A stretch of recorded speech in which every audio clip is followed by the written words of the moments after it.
Hello guys, kasu story channel में आपका स्वागत है। तो आज का टॉपिक है बहनें ऐसी क्यों होती है। तो चलिए स्टार्ट करते हैं। मैं अपनी बहन को ज़्यादा पसंद नहीं करता था।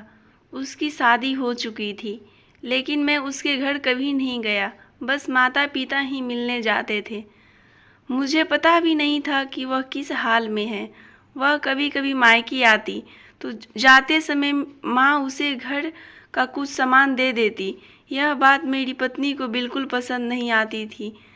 जब भी मेरी माँ ऐसा करती, मेरी पत्नी आकर मुझसे शिकायत करने लगती कि तुम्हारी माँ तुम्हारी कमाई कैसे उड़ा रही है।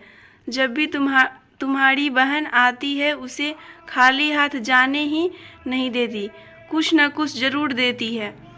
तुम अपने माँ को बता दो, यह सब नहीं चलेगा। पत्नी की बातें सुनकर मुझे भी गुस्सा आ गया। मैं माँ के पास गया और कहा, माँ यह सब क्या है। जब भी बहन घर आती है तुम कभी साबुन, कभी चावल का थैला, तो कभी दालें, सब कुछ उसे देती रहती हो। मेरी कमाई तुम ऐसे दूसरों में उड़ा दोगी तो तुम्हें भी इस घर से निकाल दूंगा। बहन ने मेरी और माँ की बातें सुन ली। 1 घंटे बाद बहन मेरी कमरे में आई और कहने लगी, भाई जरा रिक्शा ला दोगे, मुझे अपने घर जाना है। बहन की बात सुनकर मैं मन ही मन खुश हुआ, लेकिन दिखावे के लिए बहन से कहने लगा, थोड़ी दिन और रुक जाती। नहीं भैया, बच्चों की स्कूल की छुट्टियां खत्म हो गई है, अब मुझे घर जाना है। कल से इनकी स्कूल शुरू हो जाएगी। फिर वह चली गई। पिताजी के मरने के बाद जब घर का बंटवारा हुआ तो हम दोनों भाइयों आपस में ही बंटवारा कर लिया, लेकिन उसमें से भी बहन को कुछ नहीं दिया।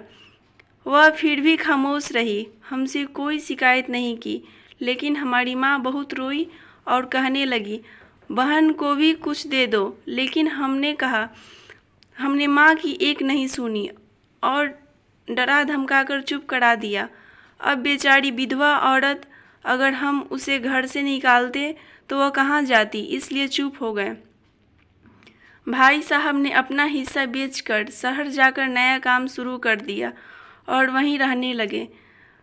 हमें अपनी बहन के साथ जैसा व्यवहार किया था उसकी सज़ा तो हमें मिलनी ही थी। भाई साहब का कारोबार बर्बाद हो गया और वह मजदूरी करके अपना पेट पालने लगे। मेरे बड़े भाई को भी टीबी हो गया, उसके इलाज में लाखों रुपए खर्च हो गए। जो भी मेरे पास था सब कुछ खत्म हो गया और मुझे कर्ज लेना पड़ा।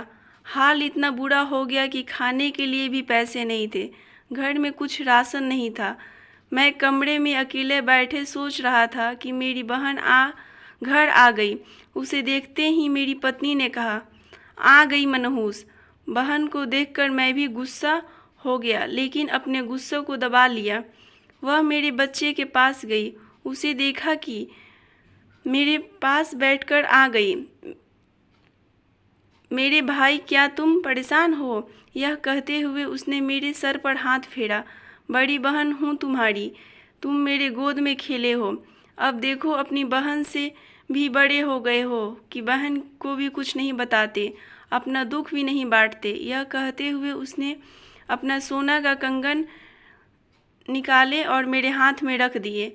मेरे भाई, परेशान ना हो, यह कंगन बेच दे, अपने घर का राशन भर दो, अपने बच्चों का इलाज भी करा दो और पैसों की ज़रूरत हो तो बेझिझक कह देना अपनी बहन से, मैं तुम्हें इस हालत में नहीं देख सकती। और हाँ, जाकर नाई से अपनी दाढ़ी भी बना लेना, देख कितनी बढ़ गई है।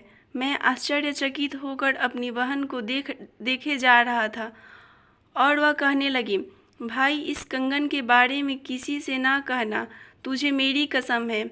मेरे माथे को चूमा और कहने लगी, चल अब चलती हूँ, तेरे जीजा जी और बच्चे आते ही होंगे, फिर आऊँगी। मैं पहली बार उसे घर के बाहर छोड़ने आया, देखा तो मेरे पैरों की चप्पल भी टूटी हुई थी।